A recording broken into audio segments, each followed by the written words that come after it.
He was very normal at birth. His APGAR scores were very high. He smiled early, he laughed early. We were first-time parents. We had nothing to compare to. We just saw how bright and engaged he was. This is Emily Hager for the New York Times. When he was 8 weeks old, Owen Kane was diagnosed with spinal muscular atrophy, type 1. He was only expected to live 2 years. You ready? You have it? I have it. 1, 2. Owen lost nearly all muscle movement, but he lived. His parents taught him how to read, do math, even to write. Okay, so this is what he said to me a couple weeks ago. It says, "You believe me want to walk." And then I said, "Yes, I believe that you want to walk." And he said, "You don't get mad." And I told him, "No, I do get mad. I'm really mad. I'm really, really mad. I just don't. That's not going to help us." Ellen Goldstein has looked for help from various technologies for years, but all of them have been expensive and frustrating failures. Just to be quite frank, we spend all of this time, and we've spent all of this time keeping him alive.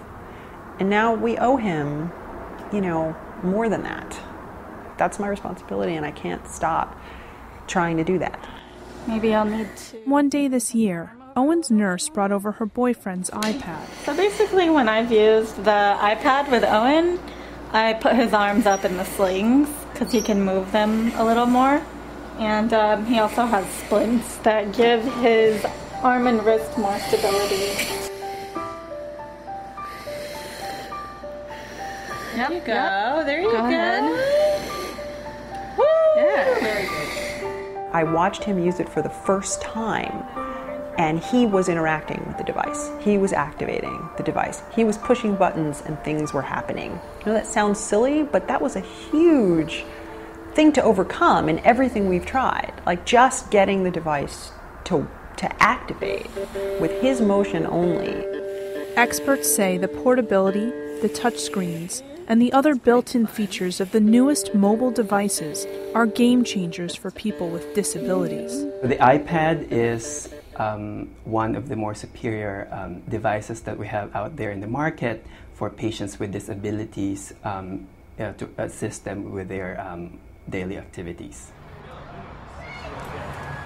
Traditionally, insurance companies don't cover mobile devices because they are not considered medical equipment, even with a prescription and even when they are thousands of dollars cheaper. Ellen worries that the iPad is too pricey for her family. Look in with your eyes, eh? And then we turn. And you can see everything. Though she and her husband both work, they struggle to support their 3 kids. Still, she is excited about the iPad's possibilities. The principle that this device might mean that we can try a whole bunch of different software and find something that might work for him, as opposed to being stuck with a device that costs several $1,000s that doesn't work, that sits in his closet. And I think that's almost the most exciting thing. The iPad screen is so sensitive that for the first time, Owen can turn the pages of a book on his own. His mother hopes he can become even more independent, despite his limitations. I think he has the potential intellectually to be writing essays and, doing really sophisticated things. And I don't know physically how we get him to that place. I think that the more people use these devices, and the awareness of the public relating to these lower cost alternatives improves, then I'm hoping also that the insurance companies would have an open mind in terms of covering these types of devices. Good answer.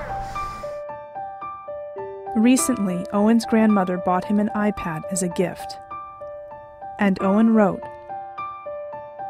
"I want to be Han Solo for Halloween."